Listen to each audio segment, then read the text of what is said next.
Happy Friday to everybody. Just wanted to broadcast a little bit of encouragement. I want to let you know that 2.5 years after discard, these people can go in your mind from destroying to annoying. And that's kind of where I just wanted to share some encouragement with you that you can get through this. You'll just be able to see a lot of the things that you may have stuffed for a while to really get through this in a healthy way. You're going to see things that you may not have thought about yourself. Hey, Julie. Hey, Janine. So, I didn't broadcast too many. I don't think I did another Facebook Live earlier in the week. I just didn't feel like it. I didn't have a lot of new things to share. Kind of going through one of those periods where I'm kind of taking things in and just kind of letting things happen. See, sometimes I think we don't do that. I think we're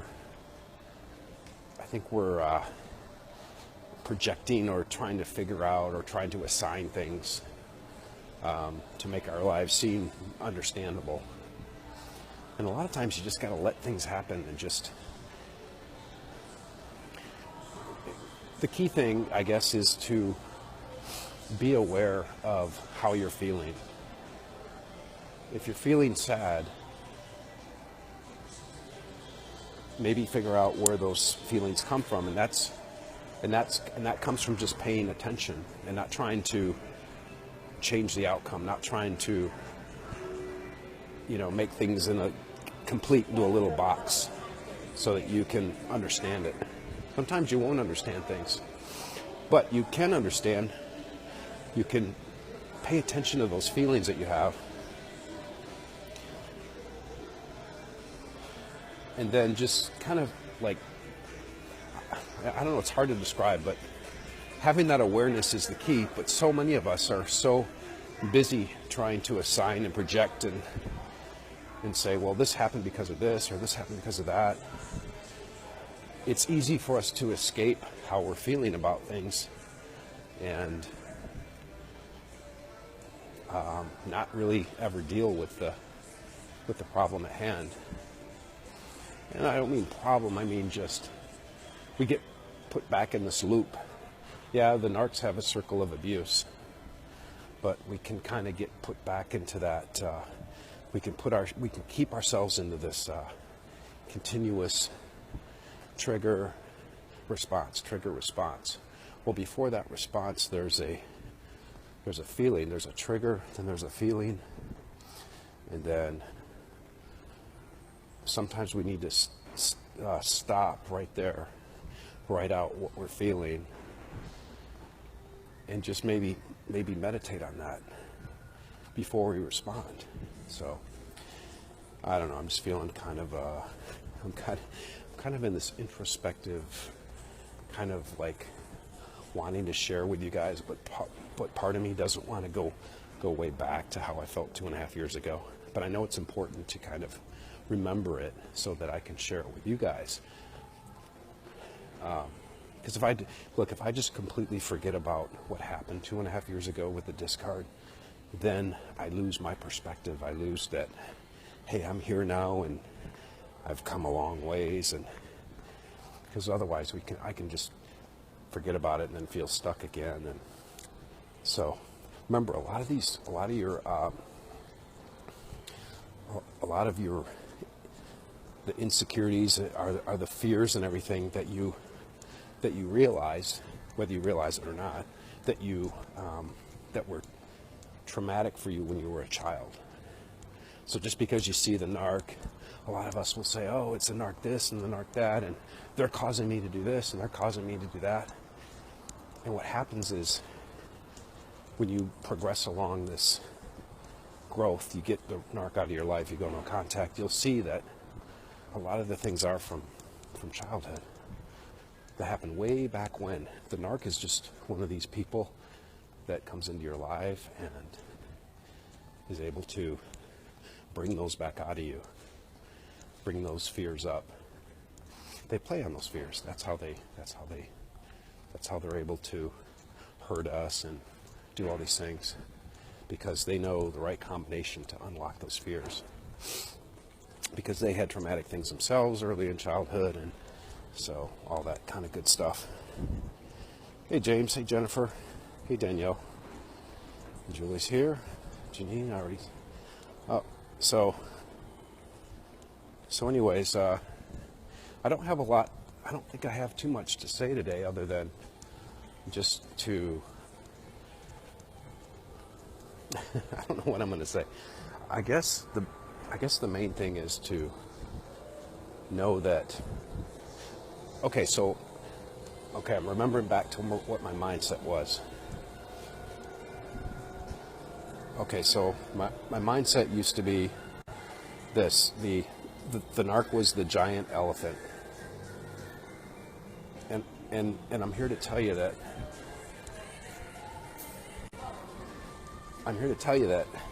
Now the narc is just a little kind of annoying fly, just kind of. It's just kind of lands on your nose and kind of gets your attention for a second, and it's like, go away. That's what I want you guys to be. I can want all I want, right? But it's up to you. But that's what you have to look forward to. Just instead of a big elephant, instead of this dominating, like the narc dominated my thoughts, dominated my mind. I'd wake up, first thing on my mind was the narc. And of course I talk about her and try to figure out, how could she do this? How could she do that? I can't believe she did that.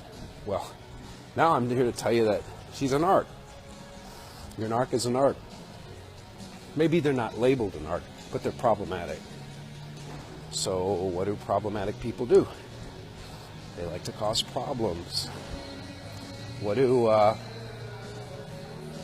hurt people do? Hurt people. So I got from that point of being surprised, like, oh my God, how unfair of her, how could she do this, to, that's what she does.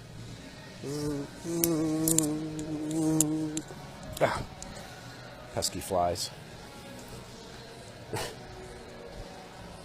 Janine says, I'm finally getting there with that. He's just a fly. Yep.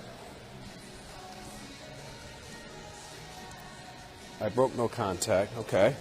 After a month. Well, Bronny, that's okay to break no contact. I mean, it's not okay. Look, nothing's good or bad. Okay. I've learned, I've gone to assign things from being good to bad to getting to a point where things just happen, okay? Most people, it takes them 7 times to stay no contact. So just because you broke it this one time doesn't mean you can't go back and do it again as far as staying no contact. So just go back to where you were. And for those of you who are thinking about breaking no contact, don't use that excuse as it happened 7 times. Stay no contact if you can. You'll see that it's you'll see that the desire for it's like an alcoholic quitting drinking. Those first 72 hours, he has a physical addiction to it, from what I've read, and then it's just a matter of that desire wanes. But the alcoholic will have triggers too to his drinking. He could drive by a bar and remember how good he felt, like when he had fun at the party or whatever, and that could trigger him to want to drink. So for a lot of us, but if the alcoholic has reasons to why he doesn't want to drink, if he has a list of all the things that happens, he loses he loses the people closest around him, and so he has all this pain, right? He has a list of all this pain. If you have a list of all the pain that you feel around your narc, that you experience, then you're more likely to stay no contact and not contact them. So, it's funny, guys. I'm gonna be honest with you. Hey Debbie. I feel like a lot of the things that I'm telling you, to me, it's just, it seems so common sense. But I know I wasn't always that person. So that's why I tell you these things. But the things I'm telling you, I feel like this is common sense, Anybody would know this. But then I go back to 2.5 years ago, 2 years ago, I didn't know that. I knew it, but I didn't experience. I didn't think it applied to me. I didn't practice it. So I get it. But I feel like it's like I'm talking about, I feel like when I'm talking to you, I'm talking about, the sky is blue and the grass usually is green. It's like I feel like people are going to type duh, why am I even listening to this video? Why am I even listening to you? But I know if I remember from 2.5 years ago, from 2 years ago, the narc would tell you the sky is green, grass is blue, and we believed it. And why do we believe it? Well, it has a lot to do with our need to feel loved. So when you have a person that you feel like you're missing love, you're missing all these, you have a void in your life, and this person is filling your void. At least they're telling you the things that you want to hear. But the reason that you're in their life is so that they can fill their void too. But they fill their void with abuse, with power and control. Why do they abuse you? Well, they don't abuse you just to abuse you. They don't say bad things to you just because they want to be mean. It's all about power and control. So when they do say bad things to us, we take it like they're trying to hurt us. Well, they're not trying to hurt you. They're trying to get power and control over their environment, which includes you. Yeah. Just like you grab an iPhone and start rebooting it to get it to wake up, they're grabbing us, and if we're not following their control, following their words so that they feel like they have control, they've got to reboot us and wake us up. How do they do that? Oh, you're going in that? Oh, you're going to wear that, huh? You're just like your mother. They say all these things to reboot us, to get us to wake up, to pay attention. Because they need us to pay attention, just like we need them to love us, to think of us as a great person. And they don't really care they don't really care themselves whether you think they're a great person or not. But they know that that you think that you need that to think of yourself as a great person, as a friendly person. So they know that, and they dangle that carrot. Right? And then they put you on this ride. Some of you know what I'm talking about. You know what that ride is? Yeah, well, I'm coming up to it, and I'll show you guys. I want to give you guys a visual for that ride.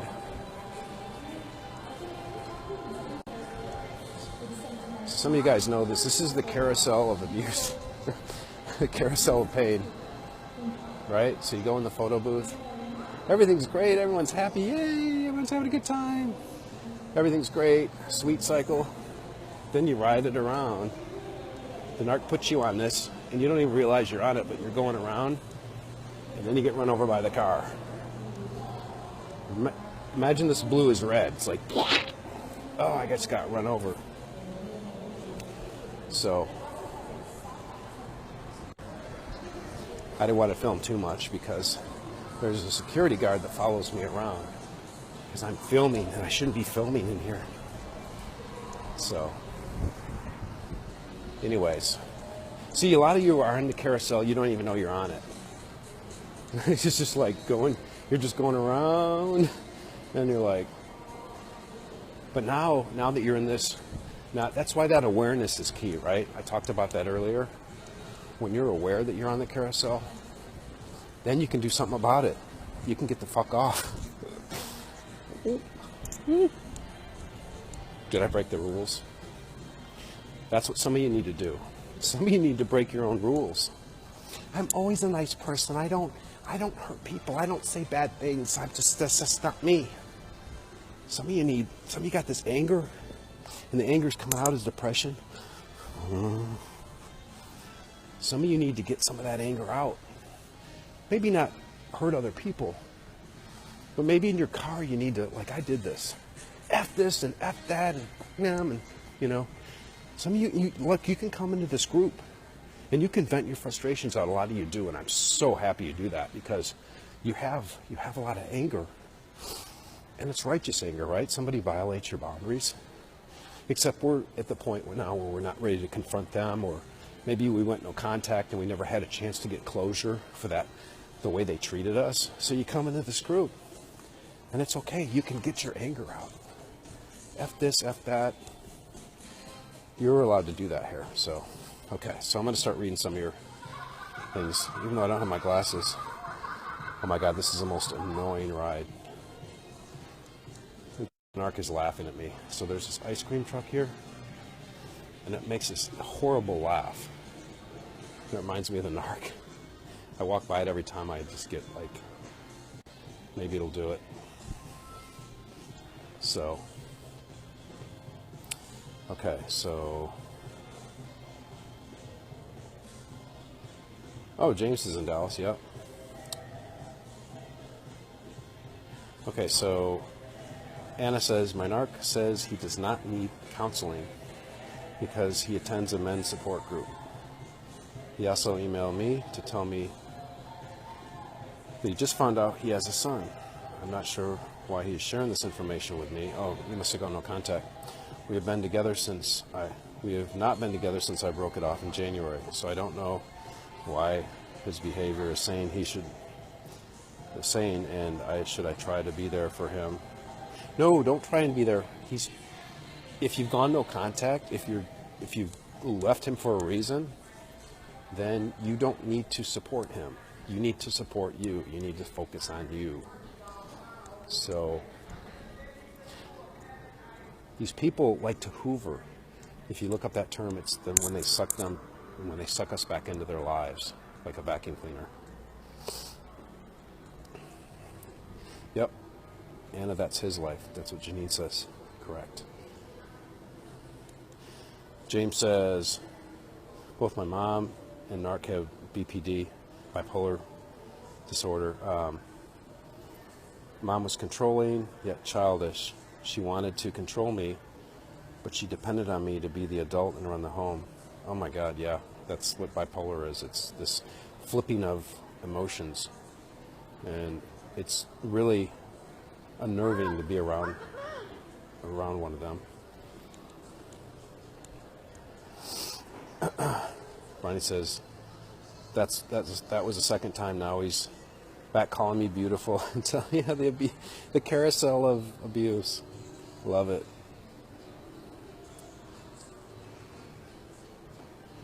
Debbie says, good analogy. He is becoming such an annoying buzzing fly that he keeps sending me text.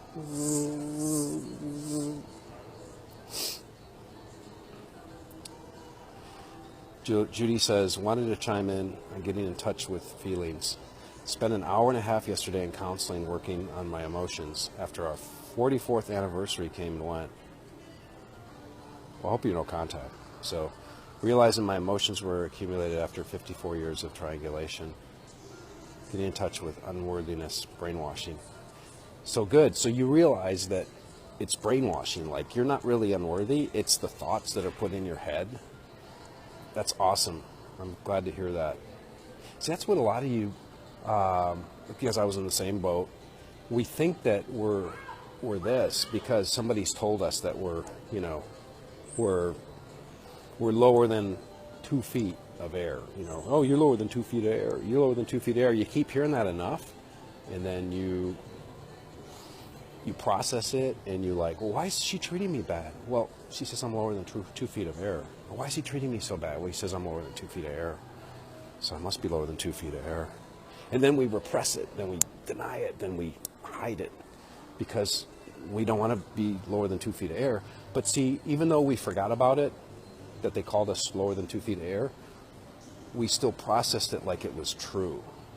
See, that's what's fucked up, is like we process it like it was real.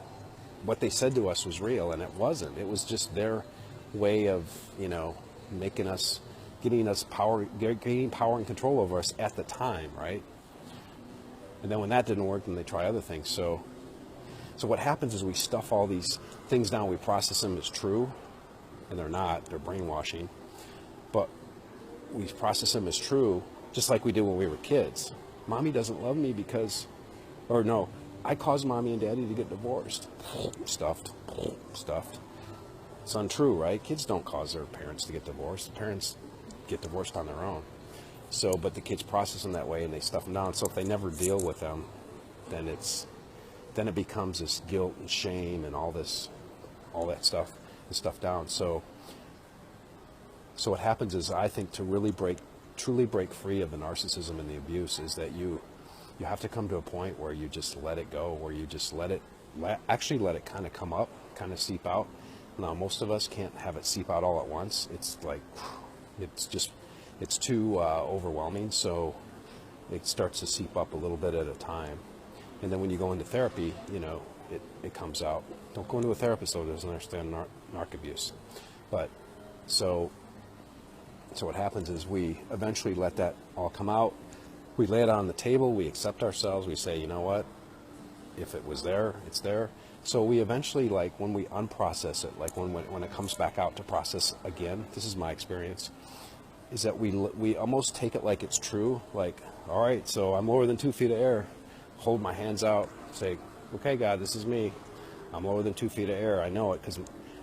Now, why do I know it? Because my narc convinced me that I was lower than 2 feet of air. So that's what almost happens, is you process it like it was real. Like somebody told you you're lower than 2 feet of air. You process it. It goes down there. It's repressed. Then when you bring it back up, when you process it again, it comes out like you think it's true. Like you believe it's true in your heart. But a little bit of you says, maybe it's not true. Let's bring it out and see. And so when it comes out, it's overwhelming. It's like all these feelings of guilt and shame. Then what happens, what's magical about it, is when you bring it out in the open and put it on the table, you look at it and go, that's not true. Why did I believe that? Oh my God, I believed that for all these years. And then it's so freeing to know that it's just a mind trick. It's just the way you think. It's not reality, Air Supply playing in the background. All out of love. I'm so lost without you. Never. Oh, by the way, if you listen to a lot of the songs from back with the narc, don't listen to those. If anything, like, I listen to music now, and it really touches me, but I only listen to recent songs, because if I listen to songs like during the abuse, like some songs by Owl City just make me like want to throw up. Because that's when I was being abused at the most. Nobody play Owl City on here. No links to Owl City YouTube, please. Okay. Morgan says, first day no contact. Awesome. I've been asking for him for a year to leave, but he wasn't alone. When he wasn't done abusing me yet. Well, they're never done. They get supply from us, so you can't tell them when to end. You can show them when to end, basically by going no contact. That's your way. We don't let them decide when they don't want to abuse us anymore. We decide. We respect ourselves enough to decide. Okay, so he finally got the last of his stuff. Oh yeah, they'll leave their stuff around so they can keep coming back. Yep. Including our dog. Oh, he took the dog. Okay.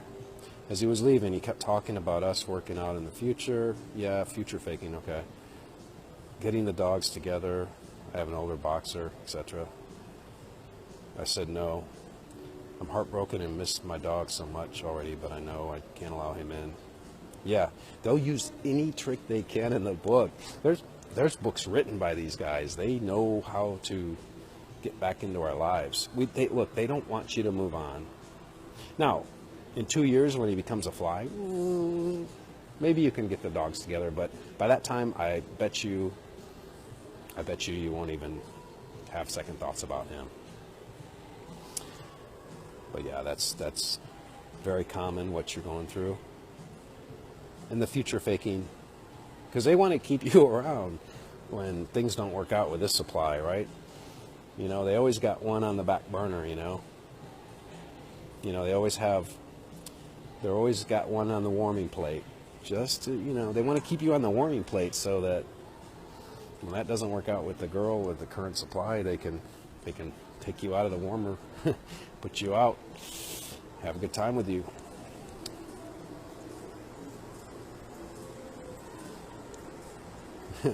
Everybody's swearing now. Oh. Look, you can swear in this group, it's okay, but there's some things you can't do in this group, which is post like your next name and phone number and all that, because we just don't, you know, that's not cool. We don't want to stoop to their level, because that's something that they would do. 4 weeks ago, no contact, been slowly getting better. Today I receive a little text saying what I said was right. Oh yeah, that's total hoovering. If they can't, you know, it's vinegar or sugar, right? If they can't lure you in, yeah. You know, I thought about it, and you're right. Does that work? Does that bring you back? Nope. Okay. You know, you've always been this way. You're just terrible. Can I get a reaction from you now? No reaction? You know, I thought about it. We just really need to get together. I'm really sad. You don't know how heartbroken I am. Okay, does that work? Is that bringing you back? Ah, darn it. They must have gone no contact. How can I get back into her life? Oh, I know. I went to the doctor and they think I might have cancer. Does that work? Is that getting you back in my life? Is that working? See how it works? I hope I'm sticking in your brain, guys.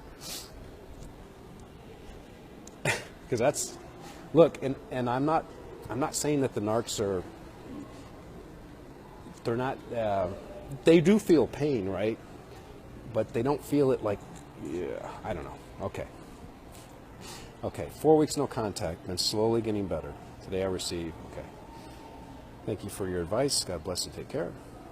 There's no cat. Look, and when I do these broadcasts, you don't have to watch the whole thing. There's not like going to be a punchline at the end. I just kind of like flow through this.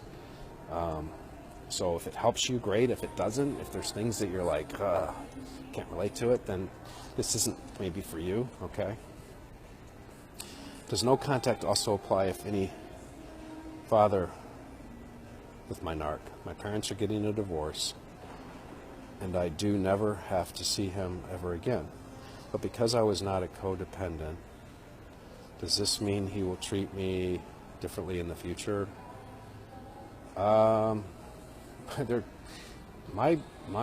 Just based on what you said, my forecast for you is that he's going to be the same as he was. So if he's a narcissist, they don't change. In fact, they get worse if they change at all.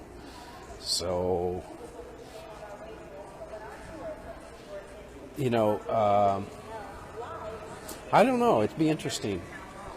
Maybe you don't really know if he's a narcissist or not. Hey, you know, so, but if anything, look, we almost, the premise of your question is kind of the underlying thought or feeling about your father is that whatever he does is going to affect you. So you're kind of almost in this kind of questioning, maybe this fear state, like, well, I don't know what he's going to do next, you know? And I would tell you that it can all come back to how you process it, how you see it through your filter. And what I'm saying to people is that get these people out of your life, then readjust your filter so that they become like this annoying fly. So if they do come back, they're not this dominating elephant in a room type of thing where it's just dominating your thoughts.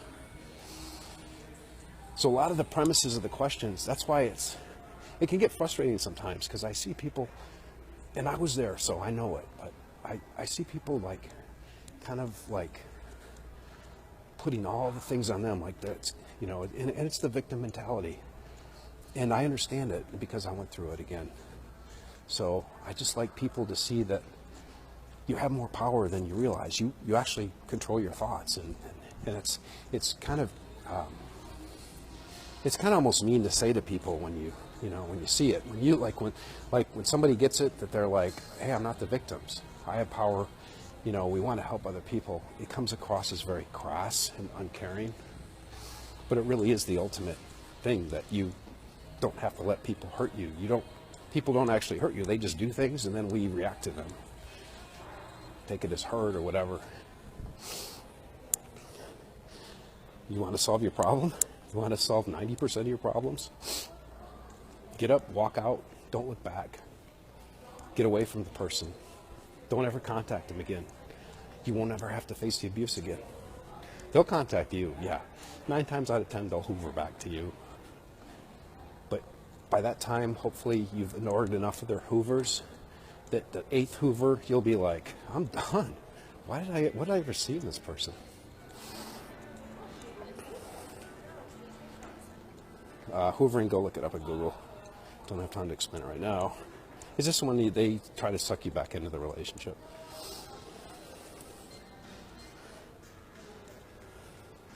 Mate, do you like the sound of your own voice? Just saying. No, I hate the sound of my voice, actually. It's funny, I record these videos because it helps other people, but I can't go back and watch these. So, like when I see myself on video, I'm like, ugh. Hi Josh, just wondering how you've been. Missing your morning feeds. Yeah, I've been like more introspective, just kind of like letting things happen a little bit. I don't really feel like I have a lot to say. Somebody was asking earlier if I like the sound of my own thoughts. No, not really. I think it helps me though. Like if I'm going to talk to people about it and people will give me feedback like, hey, that's cool, can you help me? I just talked about it on these videos because I can affect more people that way. Okay. My narc is so good. Debbie says, he figured I was going no contact, so that he made a huge issue with my daughter that he has to cut me off and change the phone number. Good, let him. He's doing all the work for you. Awesome. But, he's making a huge scenario that I'm getting to his girlfriend. I'm going up to his girlfriend, period. I have talked to the woman. We live in the same small town. Well, look, the girl, she's innocent. She's just like you. She may not even know you exist, unless he's triangulating, but she thinks he can hang the moon, all right? And chances are you were probably at that stage when you first met the narc, right? He probably already had somebody else. He's moving towards you, and you're the new girl, and you think, oh my God, I'm so lucky I got this guy. So don't even worry about her. She's just innocent. She's like an innocent bystander. Now, there is something called abuse by proxy, where if she contacts you or lashes out at you, it's because he's put thoughts in her head that you're this bad person. So that's why it's important to go no contact, because if you react to anything that she does, it'll convince her that he's right. You're just this crazy person. They tell you, the narcs tell them that, my ex is crazy. So,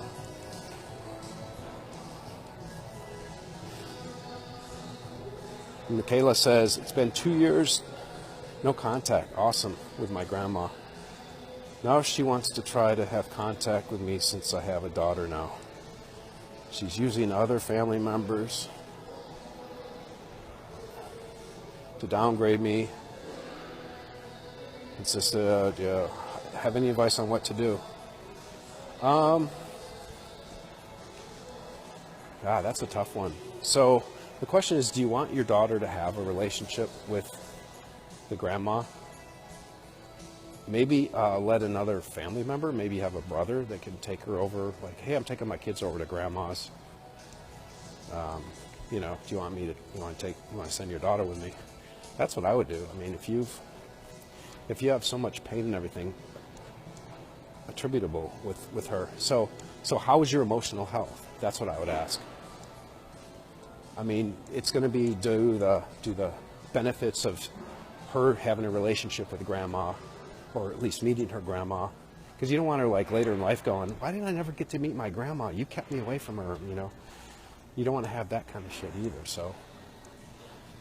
So is grandma a fly or is grandma an elephant? So if she's just like an annoying fly and your emotional health is fine to where you know how to, like, you expect that she's going to be narcissistic.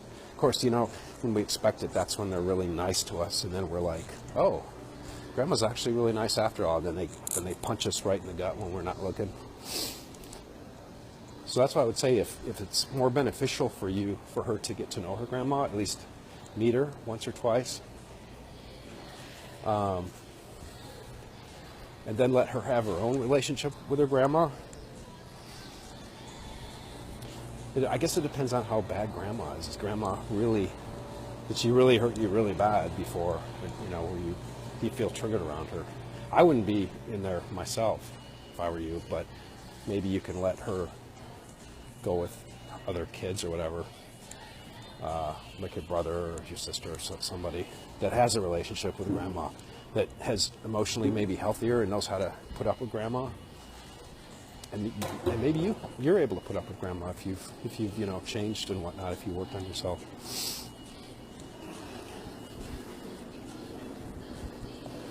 Brody says, I flow very nicely. Thanks for my time. Yeah, all these scattered thoughts are like channeled to like, you guys force me to like put one step in front of the other and like make sense out of what I'm saying. Lisa says I sound like a 12-year-old. Laugh at my mom's voice.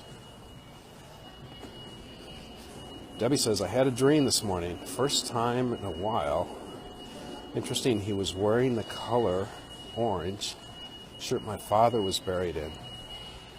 Wow. Is that a sign for my HP that he is finally dead to me? Wow, maybe it is. That's awesome. You know when they're dead to you is when the indifference is like pervasive. Like you're just like, somebody says, hey, did you hear about so-and-so? You know, you're not, did you hear about so-and-so? They got a new girlfriend now. And when you hear that, and instead of getting that adrenaline spike, that the solar plexus gets tight, like your breathing patterns change, when you just hear it and go, wow, that's not surprising. Hey, I'm happy for him or whatever. When it doesn't really affect you, when your mental state doesn't change, your emotional state, you don't breathe different, that's when you know that they're really dead to you. So, could be. That's how you know. I mean, the dreams help too, obviously, but anyways, guys, well, I've dragged you out long enough, and you guys have gone around and around this mall with me. Josh's circle of abuse. Let's go around the mall together and talk about issues. So, flies and elephants and merry-go-rounds, carousels. Yeah. How healthy are you listening to me? Sorry. See, that's the thing is, look, I really don't think I have anything to say. Seriously. Like, yesterday I was going to do it, and I'm like, I don't really have anything to say. And I don't really want to talk about my ex. Like, I talk about my ex all the time for a year. Blah, blah, blah, blah, blah. She did this to me. Blah, blah, blah, blah, blah. She's so unfair. Blah, blah, blah, blah, blah. Can you believe it? Blah, blah, blah, blah, blah. But apparently, you guys like to hear it. I like to hear it. I listen to YouTubers go through their things. But they were ahead of me. They were already like, they were on the other side of the fence. They were where I wanted to be. I wanted to be free and clear, just think of the narc as a fly or whatever. So, anyways, so here I am, circle of abuse, Josh, the circle of abuse, the ball walk. Oh no, we're gonna go ball walking again. Would he just like get some wireless headphones? Would he just sit down and You know, he's moving the camera all around. I can't understand him. So, hey, take it or leave it. All right, guys. Love you. Toodles.